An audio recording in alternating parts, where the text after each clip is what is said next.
शेतकरी बंधूंनो नमस्कार. मी मुकेश. महाराष्ट्र माझामध्ये आपलं सर्वांचं मनपूर्वक स्वागत. दर्शक हो, महाराष्ट्र माझावरती सातत्यानं आपण शेतकऱ्याच्या बांधावरती जाऊन त्याचं उत्पन्न किती झालं, त्याची प्रॅक्टिस काय आहे, त्याची यशोगाथा दाखवण्याचा सातत्यानं आपण प्रयत्न करतोय. खरं तर एका एकरातून शेतकऱ्यांनी 5 लाख रुपये घेतले, 10 लाख घेतलं, 15 लाख घेतलं, असे आपण यशोगाथा आजपर्यंत महाराष्ट्र माझावरती दाखवत आलोय.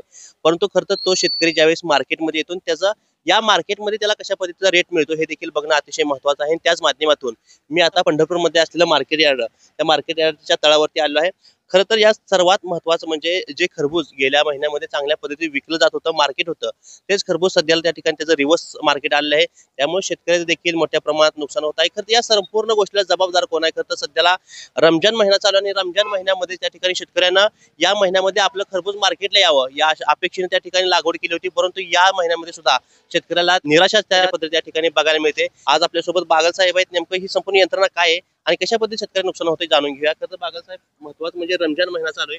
शेतकऱ्यांनी अपेक्षेप्रमाणे त्यांना खरबूजाची लागवड केली होती की रमजान महिन्यामध्ये चांगलं उत्पन्न मिळेल, पैसे मिळतील, पण आज देखील त्यांना ते अपेक्षा पूर्ण होताना दिसत नाही. गोष्ट खरी आहे की रमजान महिना सुरू आहे आणि रमजान महिन्यामध्ये फळ मार्केट मिळेल अशा पद्धतीची लोकांची किंवा शेतकऱ्यांची एक धारणा आहे आणि त्या पद्धतीनं त्यानं मार्केटसाठी प्रयत्न केला. शेतीमध्ये खरबूज असेल, कलिंगड असेल किंवा इतर फळपिकं ही निर्माण केली आणि ती मार्केटमध्ये आणण्याचा प्रयत्न केला. पण आज जर परिस्थिती बघितली तर आजचं गेल्या 15 दिवसापूर्वी जर एक व्हिज्युअल आपण बघितली बाकीच्या ठिकाणची, तर एक ठिकाणी होते की 5 लाख 10 लाख रुपये झाले अशी एका बाजूला होती आणि आज शेतकऱ्यांचं ते गणित कोलमडलंय. म्हणजे ह्या महिन्यामध्ये खरं तर मार्केटमध्ये येत असताना या ठिकाणची जी खरबुजाचं मार्केट आहे किंवा कलिंगडाचं मार्केट आहे हे आज पूर्णतः पडलेलं आहे. याचबरोबर बाकीच्याही फळ पिकांची मार्केट पूर्ण पडलेली आहेत आणि ह्या सगळ्याला जर गोष्ट बघितली तर हितली जी यंत्रणा आहे ती खरं तरी कारणीभूत आहे असंच म्हणावं लागेल. कारण एक गोष्ट आहे की जर ही यंत्रणा कारणीभूत आहे याचं कारण का, तर ते आणल्यानंतर फक्त मार्केटमध्ये विकलं जातंय, पण ह्याच्यासाठीची जी काही कमी जास्तीची म्हणजे बाजाराच्या चढ उताराचा अभ्यास करणारी यंत्रणा आज मार्केट कमिटीच्या माध्यमातून नाही.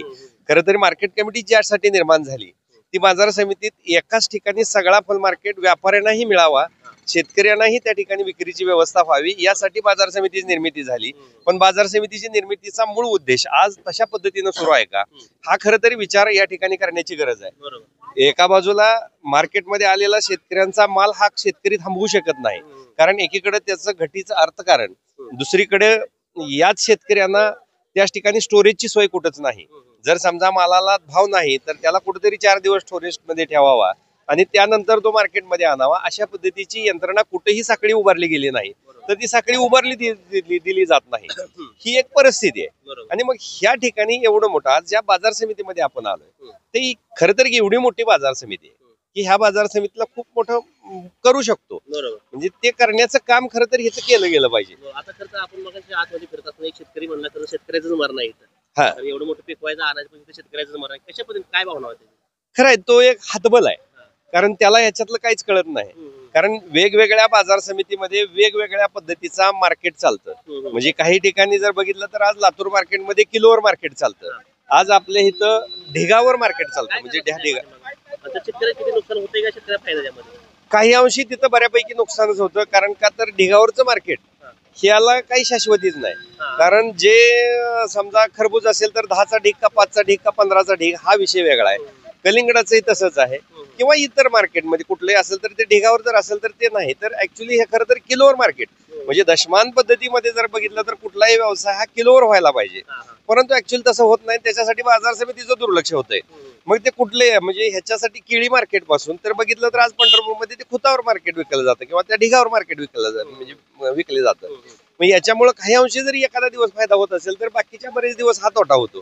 आणि ह्याच्यामध्ये एक बाजू आहे की हित व्यापाऱ्याला संधी राहते की जे त्यांची कायमची कनेक्टिव्हिटी आहे, छोटे व्यापारी म्हणून जे खाली काम करतायत त्यांना कमी जास्त प्रमाणात करून ते देता येत आहे. याच्यासाठी खरं तर हे म्हणजे ढिगावरचं मार्केट आहे आणि मग हे शेतकऱ्यांना कळतच नाही. ऍक्च्युली त्याच्यासाठीच कुठलंही दर काय लावलाय लवकर कळत नाही. दुसरी गोष्ट किलोवर नसल्यामुळे त्याला अंदाजेच फक्त घ्यावं लागतंय, काहीच करणार नाही. आणि त्यामुळे तो शेतकरी म्हणतोय की शेतकऱ्याचं मरण आहे. गोष्ट खरी आहे, तो थांबू शकत नाही, हातवल आहे, अगतिक आहे.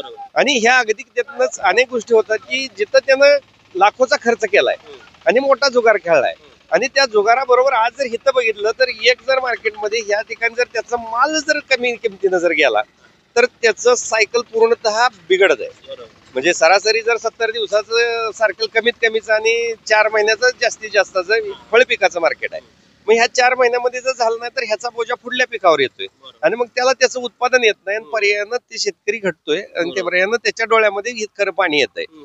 ही परिस्थिती आहे. तर आम्ही ज्या शेतकरी मुलाखत घेतो बालाजी लोकरे ते सुद्धा तुमच्या संपर्कात असेल किंवा त्याच्या गोष्ट तुमची कमेंट त्या ठिकाणी बघताय तर तो पोट तरीकेने वाटतो की शेतकऱ्याला चांगल्या पद्धतीने नियोजन करता आलं पाहिजे, त्याचं चांगल्या मार्केट विकता आलं पाहिजे.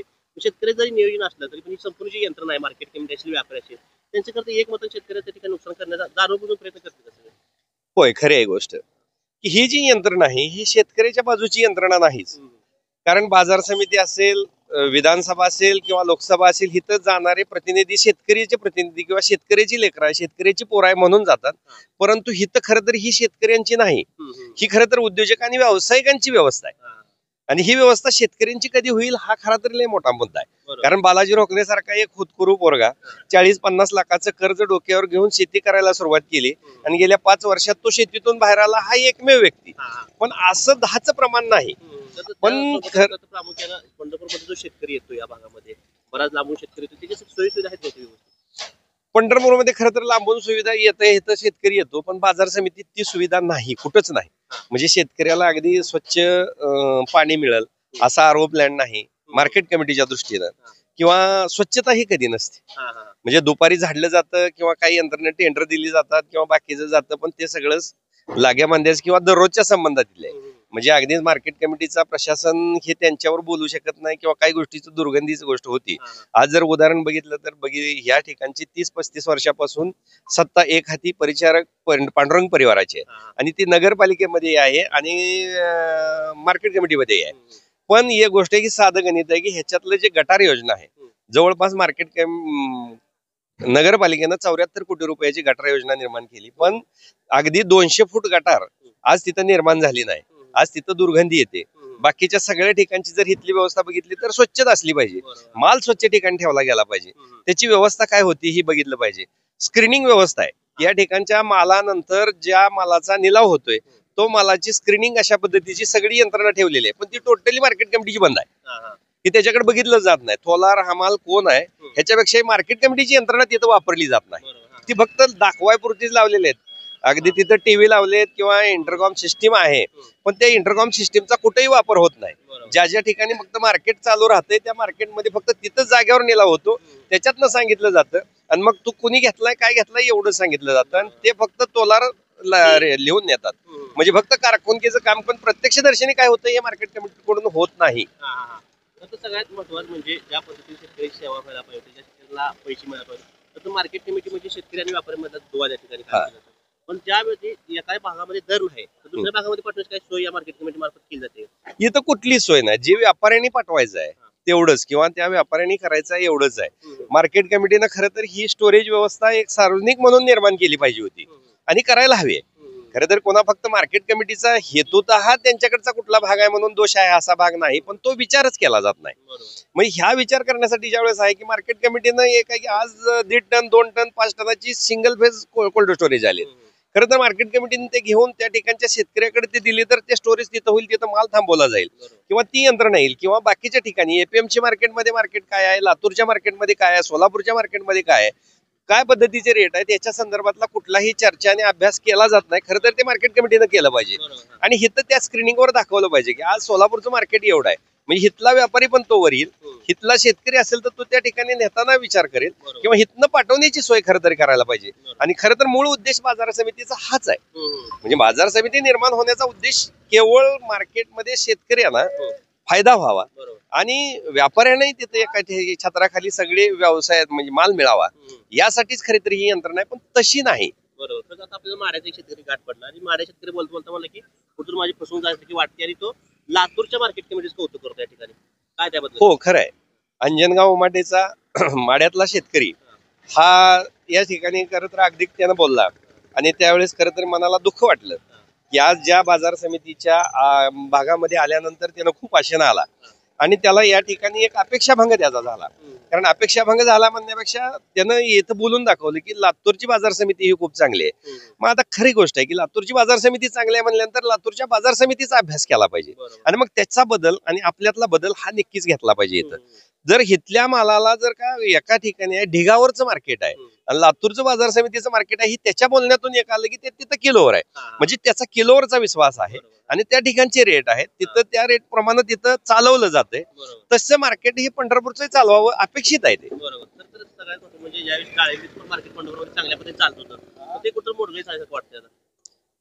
हीच बाब खरी आहे की पंढरपूरच्या मार्केट कमिटीमध्ये डाळिंब मार्केट असेल किंवा भाजीपाला मार्केट असेल, या मार्केट मधले हेच व्यापारी शेतकऱ्यांकडे काम करतात. त्या ठिकाणी शेतीमध्ये ज्यावेळेस आपण बाजारात म्हणजे माल विकला जातो शेतकऱ्याचा, तिथं हे व्यापारी ज्यादा मार्केटने घेतात आणि हिथं आल्यानंतर मात्र ते मार्केट कमी होतंय. म्हणजे त्याची वर्गवारी होईल किंवा बाजूचं मार्केट होईल, या ठिकाणची ही वर्गवारी होत असताना हे मार्केट कमी चालतंय आणि त्यामुळे मग शेतकरी कॅल्क्युलेशन करत असताना एक गोष्ट होती की शेतकऱ्यानं बेरीज केली की बाबा माझ्या शेतामध्ये जर एखादा माल जर समजा 50,000चा होत असेल आणि ती जर मार्केट कमिटीमध्ये येऊन जर 40,000चा होत असेल आणि त्याच्यासाठी जर ट्रान्सपोर्ट आहे, वाहतूक आहे, प्रतवारी आहे, ह्या सगळ्या जर गोष्टीचा विचार केला तर मग हिथं आणून काय करायचं. आणि त्यामुळे एक गोष्ट झाली की जे डाळिंब मार्केट आहे ते डाळिंब मार्केट ही आज पूर्णतः खाली पडलेलं आहे. म्हणजे डाळिंब मार्केट नामशेष होण्याच्या मार्गावर आहे. आज ही परिस्थिती का निर्माण झाली तर हिथली व्यवस्था की ह्या व्यवस्थेला व्यवस्थितरित्या बघितलं गेलं नाही. ह्या मार्केटमध्ये येताना त्या शेतकऱ्याला खऱ्या अर्थानं भाव मिळतोय का, त्या व्यापाऱ्याला खऱ्या अर्थानं न्याय मिळतोय का आणि तिथं मिळणारा माल जो आहे तो त्या शेतकऱ्याला रिटेलरला किंवा इतर व्यावसायिकांना तो योग्य दराने मिळतोय का, याचा कुठेतरी आज ताळमेळ बसला जात नाही आणि तो मार्केट कमिटीनं खरं तरी बसवला पाहिजे. ही वस्तुस्थिती आहे. यासाठी पूर्वी आंदोलन झाली, सरकारचे म्हणजे याच्यामध्ये झालं, शेतकऱ्यांच्या पुत्रांनी काय आंदोलन केली, पण शेतकरी पुत्र किंवा शेतकरी संघटना ह्या सत्तेमध्ये गेल्यानंतर त्या व्यवस्थेला चार्जेस आहेत किंवा त्या शेतकऱ्याच्या बाजूने होतील किंवा व्यवसायाच्या व्यापाऱ्यांच्या दृष्टीने काय होईल हे कुठंच पाहिलं जात नाही. आज इथला जर व्यापारी पाहिला तर फक्त तो शिंगल करतो, म्हणजे त्याच्याकडे खूप मोठा दोष आहे अशातला भाग नाही. पण प्रॉब्लेम असा येतो की एखाद्या व्यापाऱ्यानं जर त्याचा माल जर कमी किमतीतला जर रिटेलरला दिला तर ज्यादा किमतीनं कोण घेणार. या ठिकाणी खरं तर बंदी आणली, म्हणजे लक्ष असलं पाहिजे की हे का घडतंय. जसं आज तुम्ही म्हणता की मार्केट यार्डातल्या 4 बेदाना मार्केट मधल्या 4 व्यापाऱ्यांना तुम्ही बोलवून घेऊन सांगितलं की असं तुम्ही करायचं नाही किंवा ह्या गोष्टी होऊ नये, तसंच सगळ्याच व्यापाऱ्यांना एका बाजूला तुम्ही तिथं प्रबोधन केलं पाहिजे की जगाच्या मार्केटमध्ये काय चालतंय किंवा महाराष्ट्राच्या मार्केटमध्ये काय चालतंय किंवा जिल्ह्याच्या मार्केटमध्ये काय चालतंय, हे मार्केट कमिटीमध्ये अपडेट झालं पाहिजे. म्हणून मी मगा ज्या गोष्टी सांगितल्या की हिथं स्क्रीनिंग मध्ये जे येतंय त्या ठिकाणी इतर ठिकाणचंही मार्केट दिसलं पाहिजे आणि मग त्याही व्यापाऱ्याला कळेल की बाबा आपण हिथला माल जर समजा सोलापूरला पाठवला तर त्याला रेट तिथं मिळेल किंवा इथला माल जर समजा आटपाडीला पाठवला तर त्याला रेट जादाचा मिळेल किंवा रिटेलर नवीन नवीन मार्केट शोधण्याचं काम हे खरं तर मार्केट कमिटीनं करणं काम आहे आणि तेच खरा धोवा आहे. म्हणजे खरं तर मार्केट कमिटी ज्या पद्धतीने शेतकरी आणि व्यापाऱ्यांचा जोडण्याचं काम पद्धतीने करते त्या पद्धतीने शेतकऱ्याला कुठेतरी 4 पैसे चांगल्या पद्धतीने मिळले पाहिजे अशा अपेक्षा शेतकऱ्यांकडून त्या ठिकाणी असते. खरं तर ज्या पद्धतीचा दर बाहेरच्या मार्केटला आहे त्या ठिकाणी आपल्या देखील मार्केटला चांगल्या पद्धतीचा दर या ठिकाणी भेटला पाहिजे अशी शेतकऱ्यांची सुद्धा अपेक्षा. आणि सर्वात महत्त्वाचं म्हणजे पंढरपूरची मार्केट कमिटी असेल, मार्केट यार्ड असेल, हे वाढलं पाहिजे. शेतकऱ्याचा विश्वास याच्यावरती बसणं अतिशय गरजेचं आहे. तर शेतकऱ्यांचा जर विश्वास या ठिकाणी ओढला तर या ठिकाणी मार्केट यार्ड त्या ठिकाणी संपायला सुद्धा वेळ त्या ठिकाणी लागणार नाही. ज्या पद्धतीने डाळिंबीचं मार्केट कमी आलंय, केळीचं मार्केट या ठिकाणी कमी आलंय आणि शेतकऱ्याला नेमकं काय पाहिजे हे देखील या प्रशासनानं इथल्या मार्केट कमिटीच्या असलेल्या सदस्यांनी देखील या ठिकाणी बघणं अतिशय गरजेचं आहे. कॅमेरामॅन अक्षय सोबत मी मुकेश, महाराष्ट्र माझा, पंढरपूर.